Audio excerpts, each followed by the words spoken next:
So, I posted a lot of covers today, and I'm making myself, I'm reheating peppermint tea from last night, and I'm going to put some matcha in it, because everything tastes better with matcha. I don't know, I think I wanted to kind of talk about some not so good things in my life. I've always had like back issues, and bring up my phone so that I can remember the like actual diagnoses that I've been plagued with. And I totally understand that I'm gonna put some matcha in my tea, and I will be right back with the tea. And we're back, because I have a beautiful cup of swamp water. So I wanted to get it out there so that I know, for future me. It was one of those like draw my life situations, but I'm not actually going to draw my life because I don't own a whiteboard. I forgot I gave her a bone. So, I'm 26 years old. I'm turning 27 on January 1st. Yes, it's my real birthday. No, I was not the first person born, and no, I didn't get put in the newspaper. I don't know why older people ask me those questions, but the answer is no. My mom was in labor for almost 3 days until they decided to do a cesarean section. Because I didn't want to be born, they had to evict me out of that bitch. That's funny. My mom's not a bitch, though. She's cool. Her name's Lorena. I actually haven't lived with my parents from like the age of, I want to say 15 until like, I don't know, I spent like a year here with my uncle. No, I spent like 2 years with my uncle, a couple months with my grandmother, a couple months with my mom, things of that nature. But, I don't know if you guys can read this. Can you read it? Can I read it? Oh, yes, you can. So I have physical therapy today, and they want me to do a symptom checker, which I'm not going to do. However, I did want to share my health summary. So, to start off, I have a lot of allergies. There we go. I have a lot of allergies pertaining to food. I'm allergic to animal. Let's just read it. Banana causes itching. Pineapple, other. See comments. And comments say anaphylaxis. So I guess that's like the same as when you get bit by like a spider and you go into shock. But it's only like fresh pineapples. Like the canned shit is fine, but fresh pineapples seem to be more acidic. And I guess the acidity in it helps the bad stuff, or helps my body freak out. I don't know. Allergies are pretty much your body's way of rejecting something that doesn't need to be rejected. I'm allergic to molds and smuts.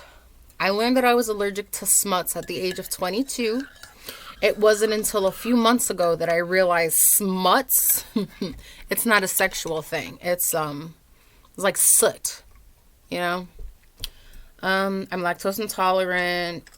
I'm allergic to kiwi extract, cucumber extract, Citrullus vulgaris. I don't even know what that is. I'm allergic to a cholesterol support. I'm allergic to cat hair extract. I'm allergic to grass, uncoated non-screenable allergen, gives me anaphylaxis. See, that kind of stuff freaks me out. Because it has, it has a little pill. So you would think it's a medication. However, the grass and the cat hair extract also have little medicines. I'm allergic to cholesticin. I have seasonal allergies, animal dander, allergenic extracts, grass pollen, other anaphylactics. That's weird. So this was the part that I kind of wanted to go on with you guys. As you can see, it's a pretty long list. Hello, my frames. Are you back? Yes, it's a pretty long list. So let's just go over some of them. And I may talk about a few. So we have I have borderline personality disorder.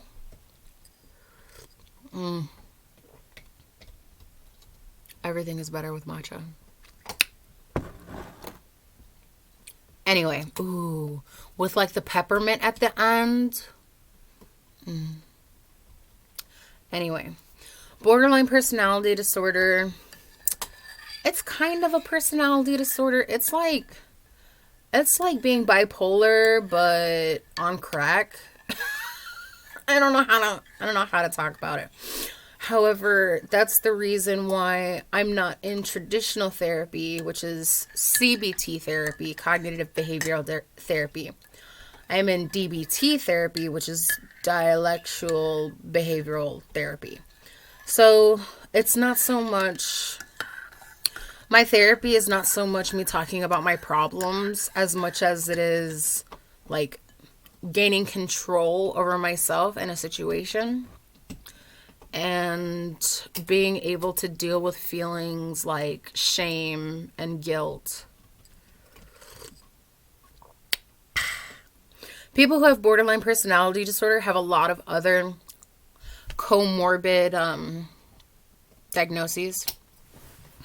Like this one says deliberate self-cutting, HO self-harm,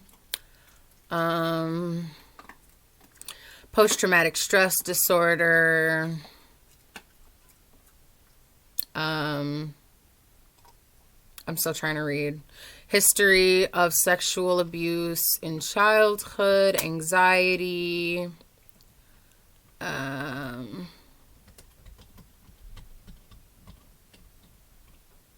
depression.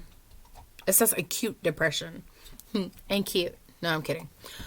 Okay, so we have chronic low back pain, degenerative disc disease in the lumbar, which basically means it's like, it feels like arthritis. The disc, you have discs between the bones in your spine, and my discs near my ass are fucked up. They are narrow. It's supposed to be shaped like this. Some of them are shaped like this. Some of them are shaped like this. Some of them are like poking out of my spine. And the degenerative disc disease is also comorbid with a bunch of other shit that's wrong with me. I totally just moved my hair the wrong way, and now I'm going to have to fuck with it all day. So if you've got degenerative disc disease, lumbar, let's stay in that type of area. I have asthma without complications. Neuropathy involving both lower extremities. Now, neuropathy, it could be tied into my back. It could be something totally different. Neuropathy is when your nerves don't want to work like normal. Okay, so an example would be, okay, I'm walking in Walmart, I'm cool, and then all of a sudden, like, my toes start to tingle, and I know if I don't have a cart or anything, I need to sit on the floor. And the reason why is because sometimes when I get the tingling in my toes, I lose feeling in my legs. Therefore, I have to get on the ground fast, or else I'm going to fall and hurt myself because I have a porcelain back. which is embarrassing.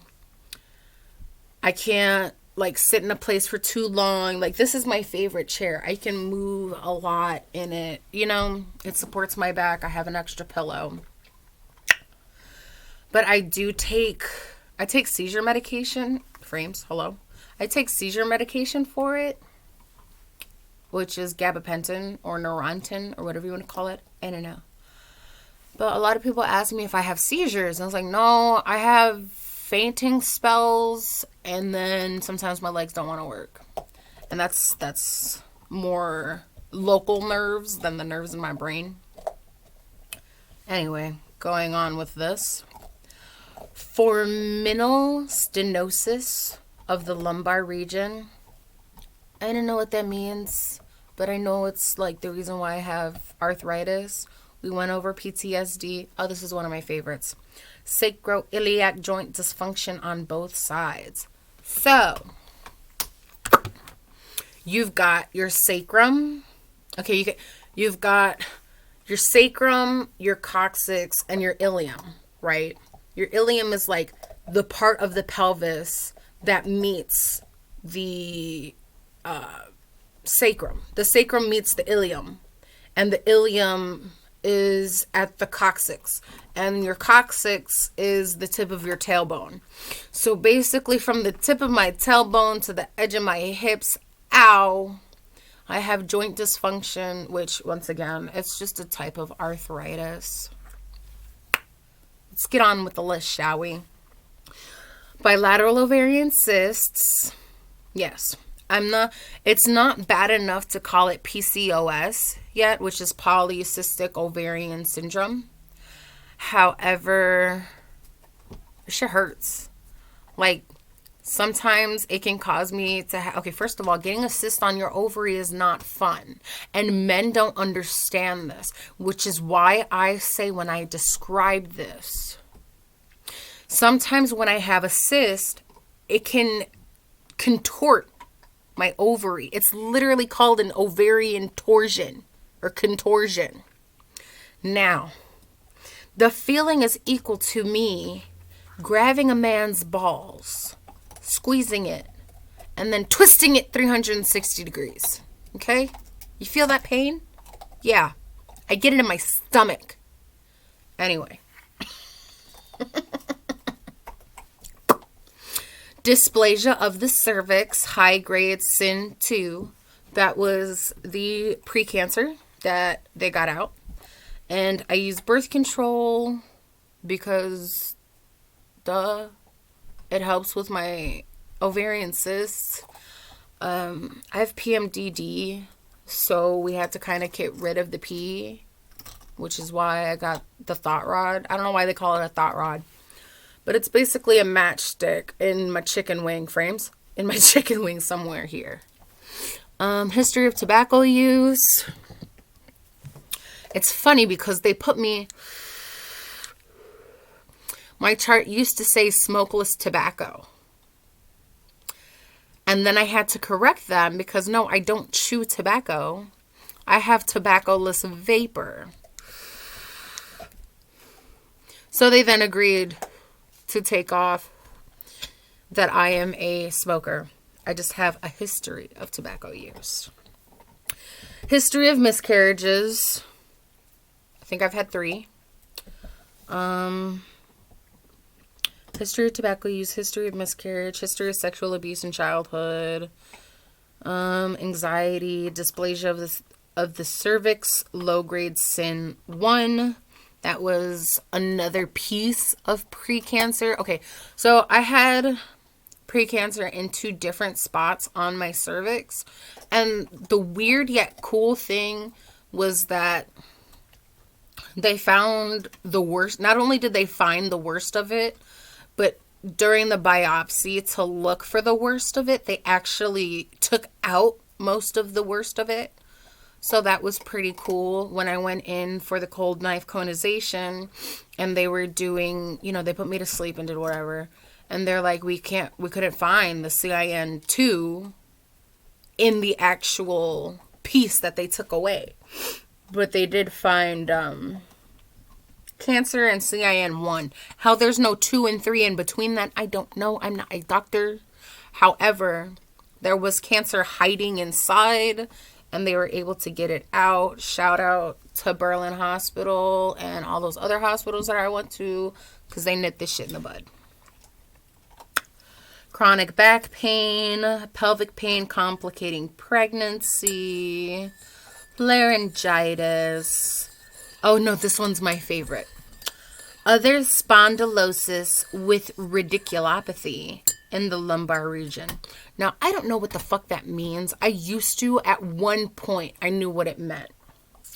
However, the fact of me joking over it for so long, because I have radiculopathy, frames, I like to say I'm radiculopatous. So I don't know what that means, but I know it ties into my back problems and why I have to go to PT and why it pisses me off when people are like, just do Pilates. Bitch, I do Pilates. I do Pilates. I do the yogas. I dance. I hula. I got the little stretchy thing from my physical therapist. Like, I do all the shits, okay? It's the things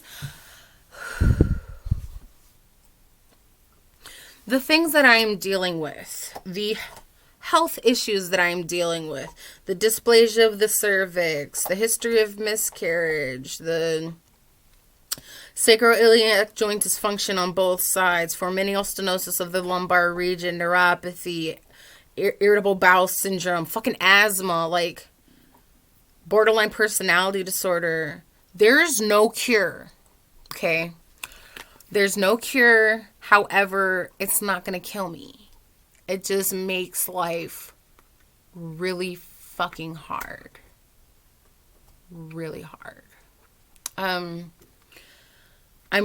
really glad that with all of my issues, like, I'm doing something about it. Frames. Like, so Tourette's is part of an OCD, and I know that I have OCD. Is that why I say things sometimes and I'm like, oh, shouldn't have said that? Like, I got no filter. Like, when I see my frame rate go down, I have frames. I don't have any. But like I said, I drink tea. I quit smoking tobacco long before I found out that I had cancer. My neurosurgeon, yes, I have a neurosurgeon.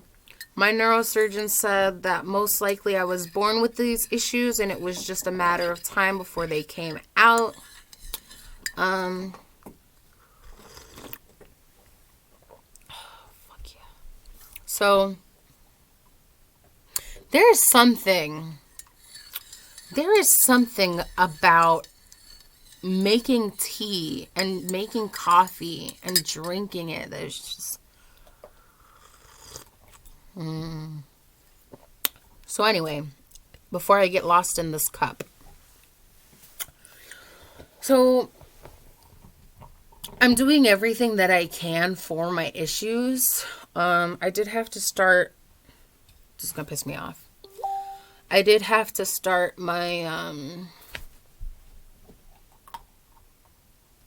relationships with my doctors all over again because I recently moved to Wisconsin. Hello. But I mean, everything that I have, I'm doing something about it. You know, I go to physical therapy twice a week. I exercise every day. And I'm just gonna have these problems. Hi. I'm not... My surgeon said I'm not a good candidate for surgery, which is good. However, the reason why I'm not a good candidate for surgery is not because, like, my back is too good for surgery. I'm not a good candidate for surgery because it's not just my lumbar. It's not just my thoracic spine. It's not just my hips. you know, and doing surgery on someone who has neuropathy can make the neuropathy worse. So there's that. No cure. It's not going to kill me. I am eligible for disability. I fucking hate disability. I feel like there are people out there who deserve it more than me. And when I was younger, you know, I had these problems when I was younger. And the doctors would give me like really, really fucking hard drugs. To the point where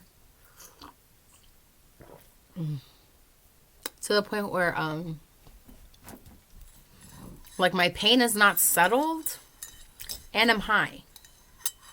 So no.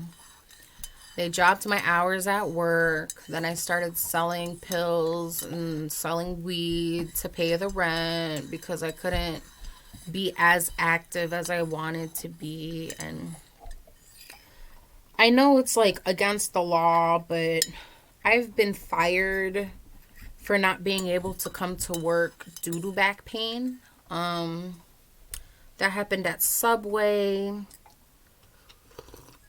And it's not like, oh, my back hurts, I don't feel like coming into work. It's, oh, my back hurts, but I don't have enough time to tell them that I need to call off work. So let me just go to work, and then I end up leaving in a stretcher. You should never have to leave your job in a stretcher. Which, you know, it took me a long time to realize that some bodies just aren't as fit as other bodies. You know, yes, I'm overweight. And yes, losing the weight would help with my back. My uncle used to say 1 pound on your body is 3 pounds on your back. And I totally get that. I try to eat right. I put, you know, all the good spices in my foods and in my tea. I take my medicine 3 times a freaking day. I used to, or I still do. I have a cannabis card, but it's illegal in Wisconsin. But I used to live in Illinois. So, you know, if I do want to smoke, I have to go all the way down to Illinois, where not only it's legal, but where I get VIP treatment. I don't know if you know this, but if you go to recreational places like, you know, DC, fucking Illinois, Colorado, if you go there, you can buy your cannabis, right? So, you know how in the Blockbuster they have the adults only section and there was like a little, like the beads, you know? Don't yell at me if you don't know what Blockbuster is. But they have that in almost every dispensary that I've been to, Frames. And it's like they have, you know, the commoner's cannabis. And then they got like the super strong shit in the back for like the seizure kids and stuff.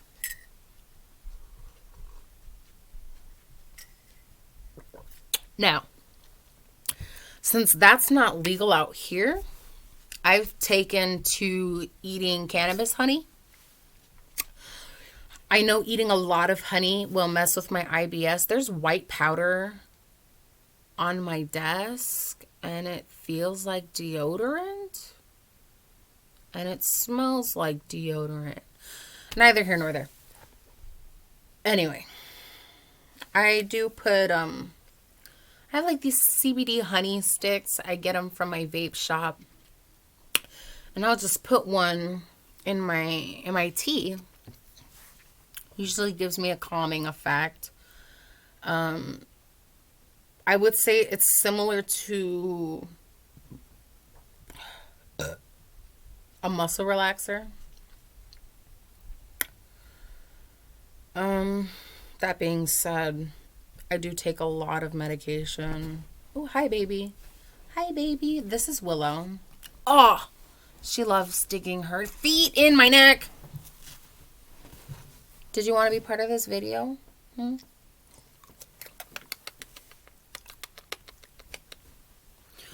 So this is my dog. She helps me not want to die. What was I going to say? Oh, medication. So, like I said, I take gabapentin. I take a muscle relaxer, which is cyclobenzaprine or Flexeril. I take an anti-inflammatory, which is diclofenac sodium or Voltaren. I take a prenatal. We already went over the gabapentin. I take Prozac. Only 40 milligrams now. I used to be on the highest dose, but I actually weaned myself down. I take Bentol for my IBS. I take Atarax for anxiety and allergies. It's weird because I can use that for both. I take Klonopin once a day with 1 PRN available a day. Sometimes I do have to take the PRN, and I've had to talk to my therapist about it because when I take a PRN, I feel like a pill popper. And she ended up telling me, like, athletes sprain their feet and they have to take medication. You know, athletes have inflammation and they need to take ibuprofen to lessen the inflammation. So the Klonopin is basically a Tylenol for my inflamed amygdala. And for those of you that don't know, your amygdala is like right near the pineal gland. I want to say it's above it. It's like here. Here. There. And your amygdala is in charge of feelings. And in people who have borderline personality disorder, their amygdala is always hot. Like, we feel all the time. Like, that part of our brain is always, like, lit up. It's lit. But anyway, that being said, my frontal cortex, this part up here, this part, there we go. It's in charge of logic, decision making, you know, that's broken. So to put this in layman terms, my frontal cortex is the brakes and my amygdala is the gas. And I'm stuck in this car that the brakes don't work in. And I'm cruising down 80 miles per hour and I don't know how to make the car stop or slow down. That's borderline personality disorder. And I think those are... Oh, I also take Singulair at night for my allergies. It helps me breathe in the morning. And I think that's all. I stopped taking a lot of medications. I only take one narcotic, and that's the Klonopin. And I mean, that's it medication wise. I take Tums, I take Lactaid, I take Miralax, I take Metamucil. I also like the medicinal properties in herbs. So like sage, turmeric, peppermint, ginger, you know, things of that nature. I do mix a lot. You know, I put it in my coffee, put it in my tea, put it in my water. I try really hard not to drink soda or too much juice. I'll probably drink maybe 1 to 5 juice boxes in the day. But I can also drink up to 2 liters of tea in the morning. Now, with all that being said, I kind of wanted to talk about, you know, something that's not necessarily on my health issue list, but something that I want to work on.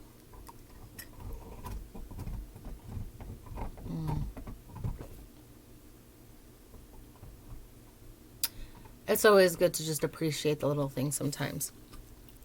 Anyway, during the morning time, the daytime, let's say before 3, I can't eat. Now, when I was smoking cannabis every day, I was thinking, oh, it might be because of the cannabis. But then I stopped smoking cannabis and I still can't eat during the day. I have to force myself to eat. I don't want to eat. It's not that I feel full. It's just that my brain won't let me, it won't let me eat. Frames. I can cook. The other day I cooked a coconut curry rice with coconut milk. And it smelled good. I had a good time cooking it. I love cooking. But when it came down to eating it, I just kind of put it in the Tupperware and left it on the table till it cooled down. Then I put it in the fridge. Excuse me. Excuse me. Excuse me. This is the kind of stuff that you got to deal with when you got IBS. Just the gastro into not... It's all icked up. Anyway. Now, 4, 5, 6 o'clock, I can usually get myself to eat something. You know, my stomach and my brain are fighting less. However, when nighttime comes, I'm talking 7, 9, 10, midnight, I become this munchy monster. And like I said, I've cut down on the cannabis a lot. I don't have any plugs out here. There's no dispensaries out here. And I already got a ticket for having a bowl on me. So no. No, I can't do that. So it's not the cannabis. But for some reason, during the daytime when the sun is up, I cannot get myself to eat. And if I eat, I have the urge to vomit. Not to make myself vomit, but I have this urge that I need, you know, like, but at night, I'm eating like 600, 7,000 calories. Like, what the fuck? And that's why I'm fat, because I eat a lot of food. I binge. Like, I don't purposely binge and purge, but there have been times when I've eaten so much that I just explode. I literally explode both sides. And it's not pretty, you know. I'm not like purposefully bulimic. Like, I don't make myself puke. Like, is there like a binging disorder? Because I don't do it all day. It's only at night. It's only when I'm tired. I will wake up out of my bed, out of my sleep, and grab something to eat, and in the morning be confused because there's like these wrappers in my bed and there's chocolate on my skin and I don't know where the hell this came from. So yeah, I have to talk to my psychiatrist about that. And I don't see her for like another month. But yeah, that was a pretty long vlog. I think I'm done. Unless I have something new to do or talk about or show or whatever. Like, share, subscribe, comment. Make me famous. Let's do it.